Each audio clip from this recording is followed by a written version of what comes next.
Quand je suis arrivé, les petits se sont demandé ce qui se passe au haut. Tellement le petit a beaucoup d'inspiration pour déranger. Venez position pour danser, venez position pour bouger. Azad Samaj party के अध्यक्ष और नगीना से लोकसभा सांसद चंद्रशेखर आजाद पर जानलेवा हमला हुआ है। जी हां, मंगलवार को ओडिशा की राजधानी भुवनेश्वर में एक जनसभा कार्यक्रम के दौरान उन पर हमला किया गया। उन्होंने दावा किया कि अखिल भारतीय विद्यार्थी परिषद के कार्यकर्ताओं ने इस घटना को अंजाम दिया है।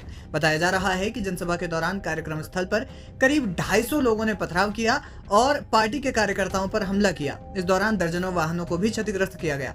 इस घटना की जानकारी खुद चंद्रशेखर आजाद ने दी। उन्होंने अपने ऑफिशियल एक्स हैंडल पर पोस्ट कर कहा कि उड़ीसा की राजधानी भुवनेश्वर में मेरी जनसभा कार्यक्रम के दौरान अखिल भारतीय विद्यार्थी परिषद के गुंडों ने संगठित तरीके से जानलेवा हमला किया। लगभग 250 के झुंड में आए इन असामाजिक तत्वों ने कार्यक्रम स्थल पर पथराव किया, हिंसा फैलाई, हमारे कार्यकर्ताओं पर हमला किया और दर्जनों वाहनों को क्षतिग्रस्त कर दिया। आजाद ने इस हमले को लोकतंत्र पर संविधान और सामाजिक न्याय की आवाज को कुचलने के लिए एक षड्यंत्र बताया। आजाद ने कहा कि यह घटना बताती है कि संघ परिवार के संगठनों को सत्ता का खुला संरक्षण प्राप्त है। उन्होंने हमले के दोषियों को गिरफ्तार करने और कठोर कानूनी कार्रवाई की मांग की। आजाद ने कहा कि वही ताकतें हैं जो बहुजन आंदोलन, दलित पिछड़े समाज और संवैधानिक अधिकारों के लिए उठने वाली हर आवाज को हिंसा और गुंडागर्दी से दबाने की कोशिश करती है। लेकिन हम साफ कर देना चाहते हैं कि हम डरने वाले नहीं हैं, हम झुकने वाले नहीं हैं। उन्होंने कहा कि हमारा संघर्ष लोकतंत्र की रक्षा का है और ये हर कीमत पर जारी रहेगा।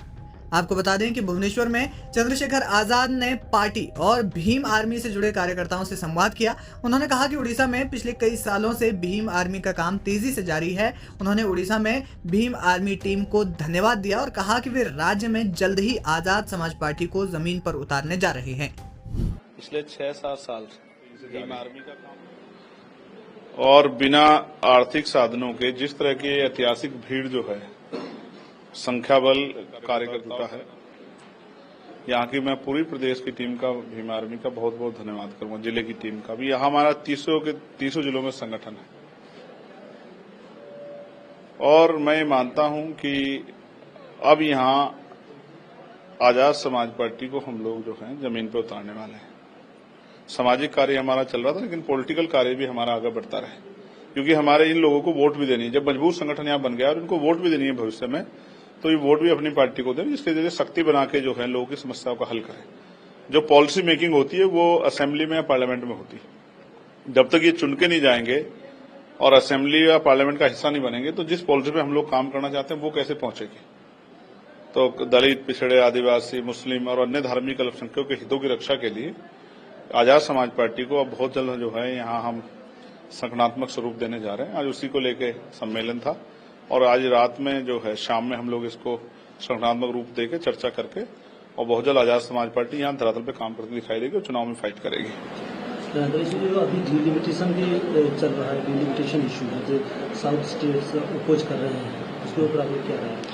देखिए, डिलिमिटेशन तो होता ही है, जहां तक मुझे जानकारी है। उसका एक पीरियड है और उस पीरियड के बाद वो होता ही है।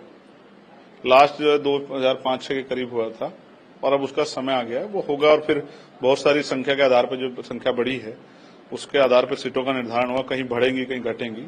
एक प्रक्रिया है, इसमें मेरा कोई असंतोष नहीं।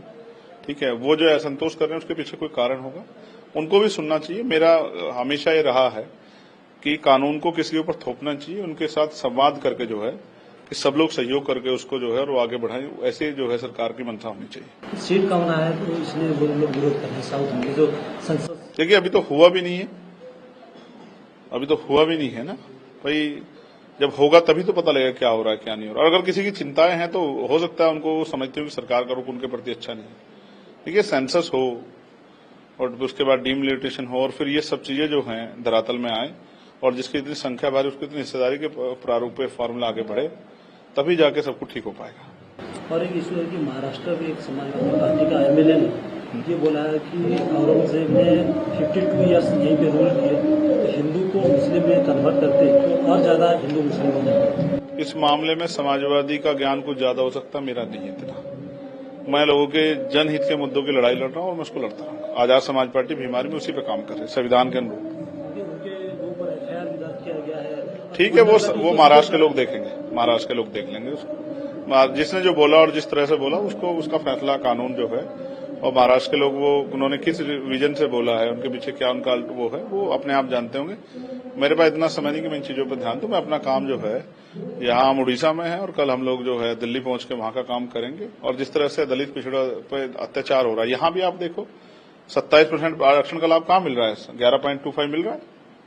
यहाँ जो है SC/ST को भी उनके बराबर संख्या के आधार पर नहीं मिल रहा है। तो यहाँ तो 6% जाति आबादी सामान्य जाति की, उनको 10% आरक्षण मिल रहा है।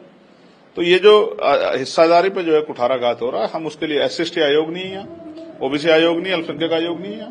तो यहाँ की सरकारों ने क्या ख्याल रखा है? स्कूल बंद करा रही, प्राइमरी स्कूल यहाँ की सरकार। तो बहुत सारे जवाब मांगने पड़ेंगे और हम उसी के लिए, आदिवासियों पे जो अन्याय हो रहा है, झूठे मुकदमे लगाए जा रहे हैं, तो उसका जवाब मांगने के लिए आज हम यहाँ बैठे। कौन क्या करे इससे हमें नहीं फर्क पड़ता। समाजवादी पार्टी सपोर्ट कर रहे हैं उनको, स्टेटमेंट दिया है। ठीक है, जो कर रहा है वो जाने, वो मेरा काम नहीं। तो मेरा आपसे आग्रह रहेगा, जो साथी भीम आर्मी से जुड़े हुए हैं वो अपने फोन कृपया बंद करें और अपना दिमाग मेरी तरफ लगाएं, क्योंकि जब वो अपना दिमाग एक हाथ पकड़ के फोन में लगाएंगे, मैं इसका उदाहरण से बताता हूं तर्क के साथ, कि जब आप स्कूल में पढ़ते हैं, कॉलेज में पढ़ते हैं और टीचर पढ़ा रहा होता है और आपका ध्यान किसी दूसरी चीज में होता है, तो जब पेपर आता है और पेपर में वो क्वेश्चन आता है जो मास्टर ने पढ़ाया होता है, टीचर ने, तो फिर आप उसके जवाब में 0 लिख के आते हैं और आपके नंबर भी 0 ही आते हैं। इसलिए जब कोई अध्यापक पढ़ाए तो आपको सब चीजों से ध्यान हटाकर उसी चीज की तरफ ध्यान केंद्रित करना चाहिए जो टीचर पढ़ा रहा है। अगर आप उसकी तरफ ध्यान केंद्रित नहीं करोगे तो आप सीख नहीं पाओगे, और जब आप सीख नहीं पाओगे तो आप सिखा भी नहीं पाओगे। जब आप सीख भी नहीं पाओगे, सिखा भी नहीं पाओगे, तो आप अपना भी भला नहीं कर पाओगे और किसी अन्य का भला भी नहीं कर पाओगे। तो पहले आपको खुद से सीखना है, फिर दूसरों को सिखाना है। आज आप यहाँ इतनी बड़ी संख्या में आए हो, तो पहले आज आपको सीखना है, एक एक बात को अपने दिल और दिमाग में स्थापित करना है। हालांकि मेरा अनुभव ये है कि जो चीज चित्र के रूप में या चलचित्र के रूप में दिखाई जाती है, उसको आदमी ज्यादा जल्दी सीखता है। ये मेरा अनुभव है कि जो फिल्म के जरिए, गाने के जरिए या किसी जागृति जपने के कार्यक्रम के जरिए जो चीज दिखाई जाती है, ये रिसर्च भी है कि वो लंबे समय तक याद रहती है। इसके अलावा आपने देखा होगा कि स्कूल में टीचर तो सब कुछ पढ़ाता है, लेकिन सब कुछ हमें याद नहीं रहता। इसलिए हम कोशिश करेंगे कि साधारण भाषा में बात आप तक पहुंचे, और जब बात आप तक पहुंचेगी और आपकी समझ में आएगी तो बात दूर तक जाएगी। और हम लोग भी यहाँ इसलिए आए हैं